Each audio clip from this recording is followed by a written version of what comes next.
வாழ்க வையகம், வாழ்க வையகம், வாழ்க வளமுடன். அருட்பெருஞ்சோதி,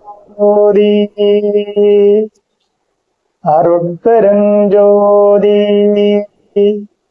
தனிப்பெரும் கருணை, அருட்பெருஞ்சோதி. என்னிலிருந்து என்னை ஆக்கியும் என்னை ஊக்கியும் என்னை வழிநடத்தியும் வருகின்ற குருபிரான் வேதாத்திரி மகர்ஷி அவர்களை வணங்கி, அன்னை லோகாம்பாளை வணங்கி இந்த சிற்றுரையை ஆரம்பிப்போம். அவர்கள் இங்கே சுக்குமமாக எழுந்தருளி இந்த வகுப்பை நலமுட நடத்தி தர வேண்டும். வாழ்க வளமுடன். நம்ம ஏற்கனவே சிந்திச்சதுதான், புதுசான ஒரு விஷயம் இல்லை. நம்ம பார்த்துக்கிட்டு இருக்க உடலை இன்னும் கொஞ்சம் ஆழமாக சிந்திக்க போறோம், அவ்வளவுதான்.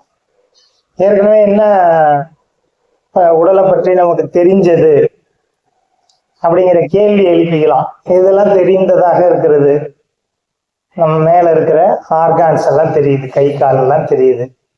கொஞ்சம் இப்ப ஸ்கேன் எல்லாம் வந்த பிறகு உள்ளுக்குள்ள உள்ள உறுப்பு, முக்கியமான உறுப்புகள் மட்டும் தெரியுது. இப்ப மூளையை பத்தி ரொம்ப தெரியுதான்னா தெரியல.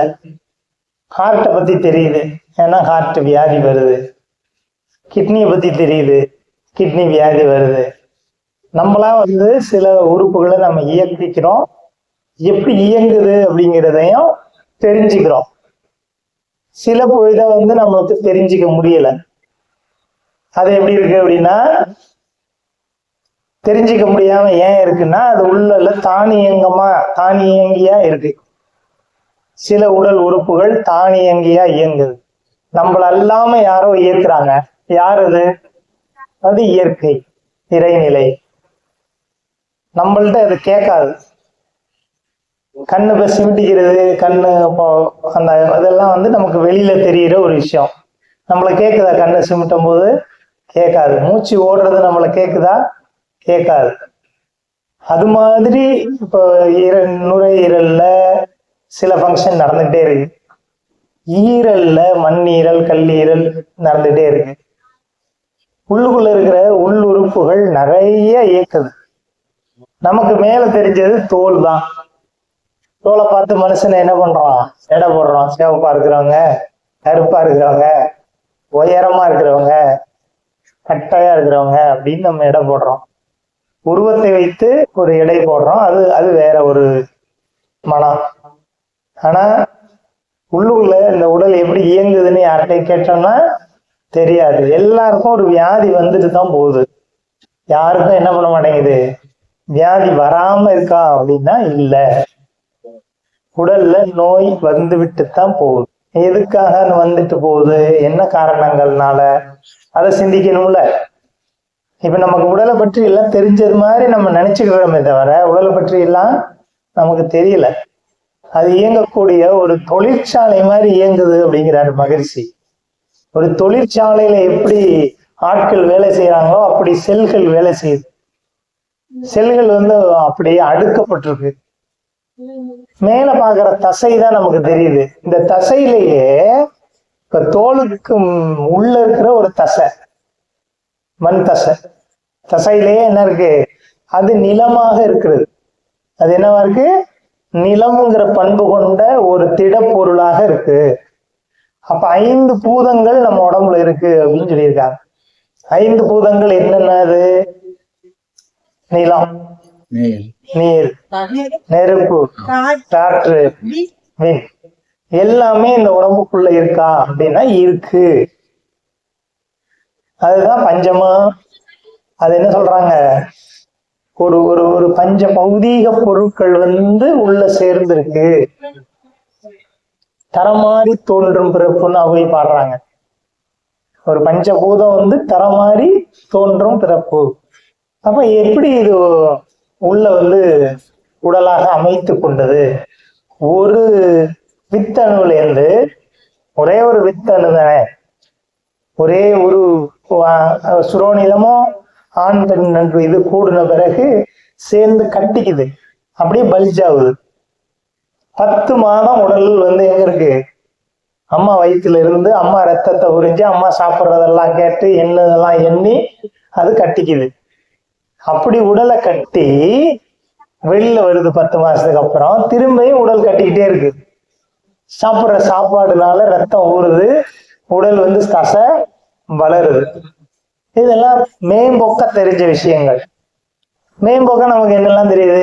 இந்த உடல் சாப்பிட்டா வளருது, சாப்பாடு சாப்பிட்டா இந்த உடலுக்கு மூல சத்து என்னவா இருக்கு, ஊட்டச்சத்து என்னவா இருக்கு? சாப்பாடு தான்.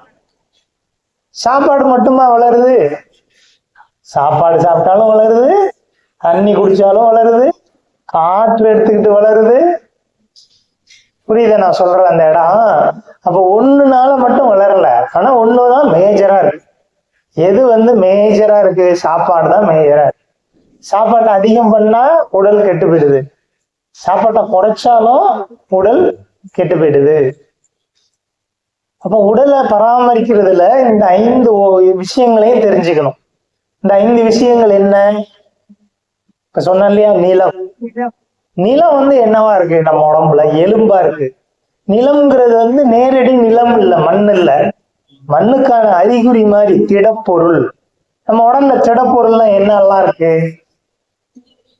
தோலுக்கு உள்ள இருக்க சதை, தசை தானே, தசைன்னு சொல்லணும், சதைன்னு சொல்லிக்குவோம், பரவாயில்ல. எலும்பு இருக்கா? திடமா? திடமா இருக்கிறது எலும்பு.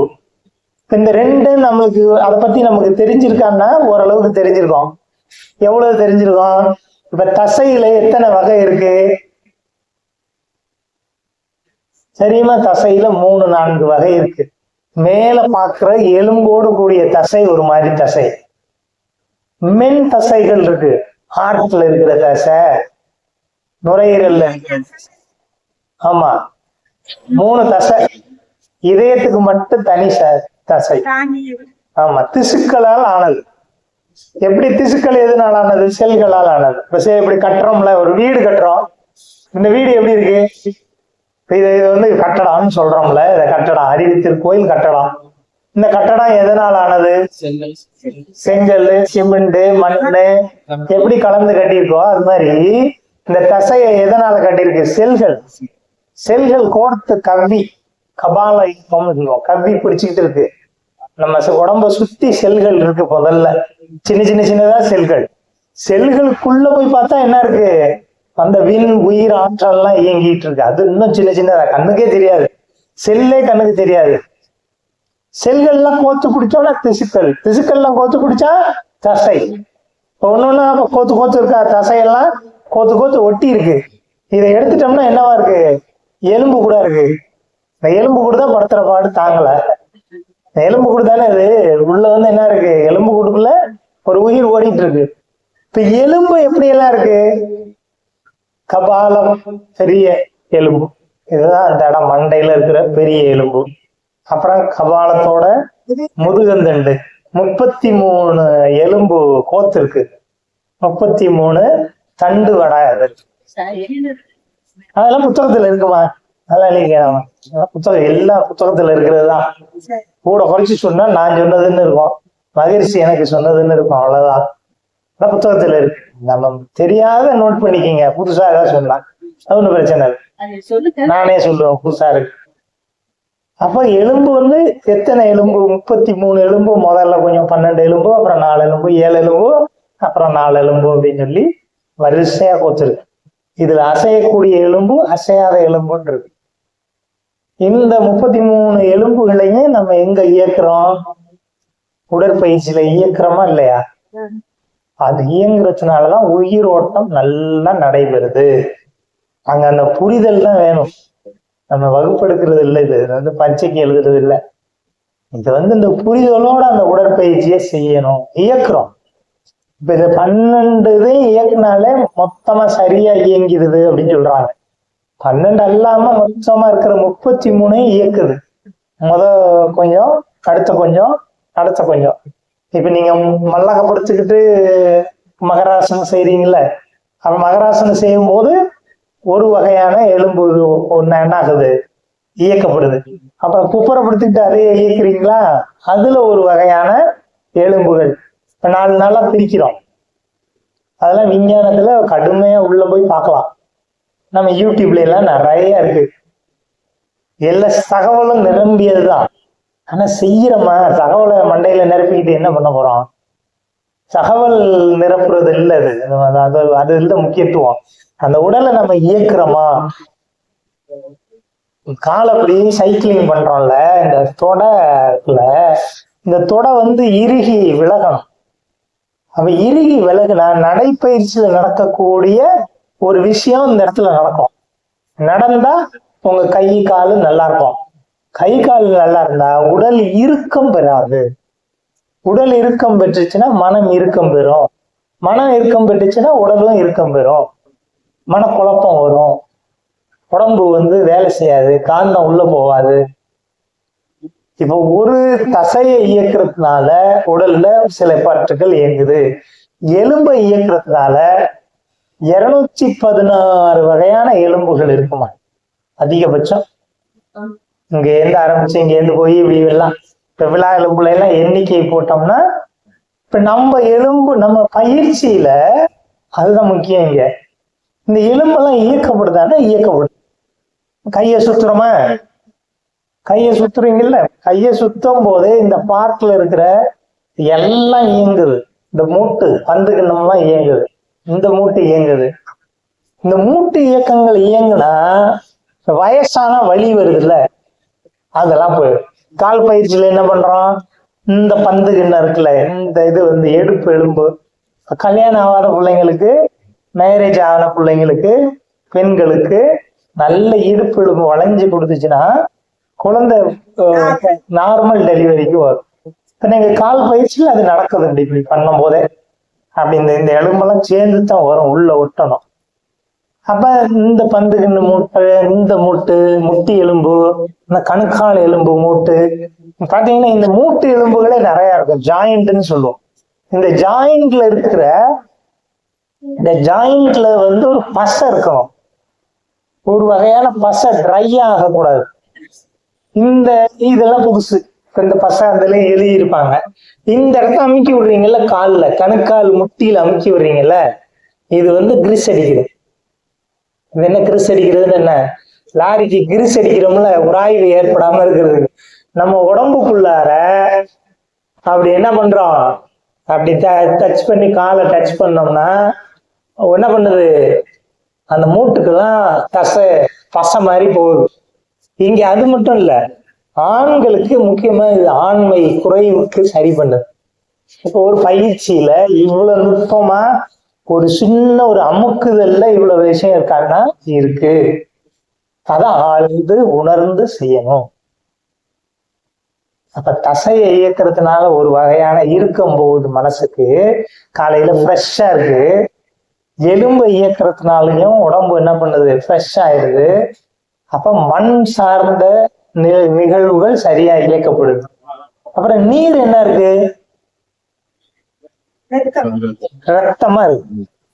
நீராவும் இருக்கு, ரத்தமாவும் இருக்கு. நிணநீர்னு ஒண்ணு உள்ள ஓடிட்டு இருக்கு. ரத்தமும் இருக்கு, நீரும் இருக்கு.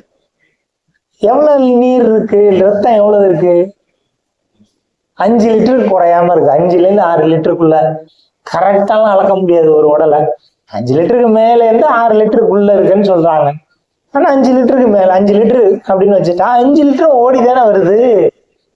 இந்த 5 லிட்டர் ஓடும் போது நம்ம மனதினாலேயோ பிற செயல்கள்னாலேயோ அதுலயும் குறிப்பா உணவுனாலேயோ ரத்தத்துல பித்தம் ஏறிடும்.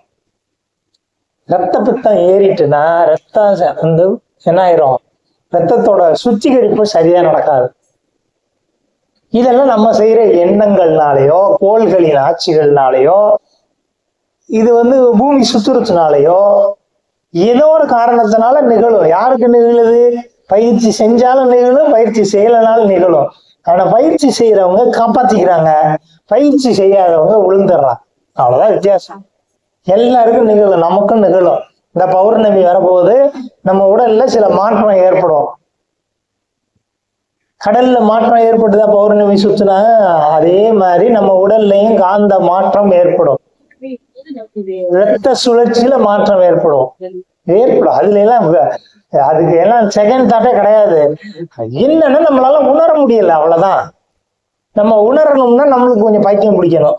பைத்தியம் பிடிக்கணும்னா என்னது, கொஞ்சம் அந்த அவங்களே உற்று கவனிச்சீங்கன்னா மனது குழப்பம் அடையும் சில பேருக்கு.